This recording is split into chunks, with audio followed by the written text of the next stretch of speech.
Hello final and student of class 10th. In previous videos, we have discussed the sectors of the Indian economy. We have seen primary sector, secondary sector, tertiary sector and interdependency of various sector. We have seen it. Comparing the three sector, that we have compared the three sector. This is also we have seen. And then we have double counting GDP. This is all thing that we have seen in the previous videos.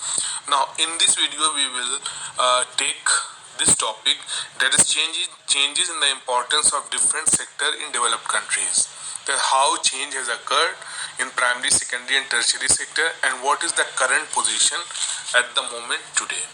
So if you notice it, if you look into the history of developed countries or any country in past 100 to 150 years, you notice some very important changes regarding the place of different sectors in their economy. So generally it has been noted from the history in many developed countries that initial stages of development through the activities that were found in those countries very limited in transportation, administration and army, etc. You can see here, but most of the people were employed in the primary sector. So what you know, that primary sector is the main sector in the developed countries in 100 and 150 years ago, 200 years ago.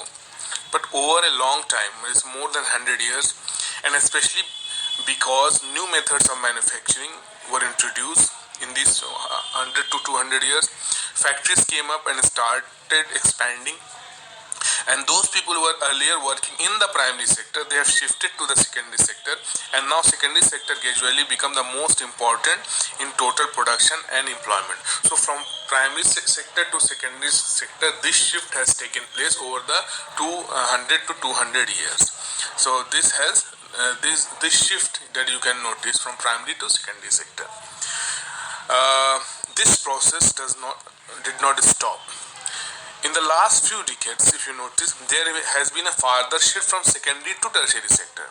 That is, it hasn't stopped and moved to the tertiary sector in developed countries. The service sector now has become the most important in the terms of the total production in those countries, and most of the working people are employed in the service sector. This is the general pattern observed in these developed countries. So what you have noticed that is from primary to secondary to tertiary. This shift has taken place in the developed country. And for any country to become developed, that is, there are three important categories of the countries, that is your underdeveloped countries, developing countries and developed countries.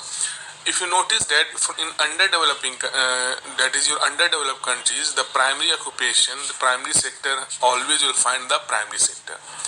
Developing countries, if you notice this, you will find the primary sector as well as secondary sector has developed there.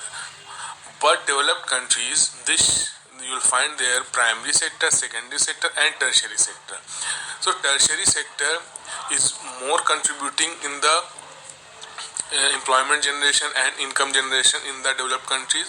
So for a country to develop, you need to develop the primary sector, secondary sector as well as tertiary sector. So this is the combination of the three sector that makes a country develop. So I think you have understood it. This the process, the changes in the importance of the different sector in developed countries, and similar in the case of our country India. This process is going on at the moment. So I think you have understood. You got it. So thank you, student. Thank you very much.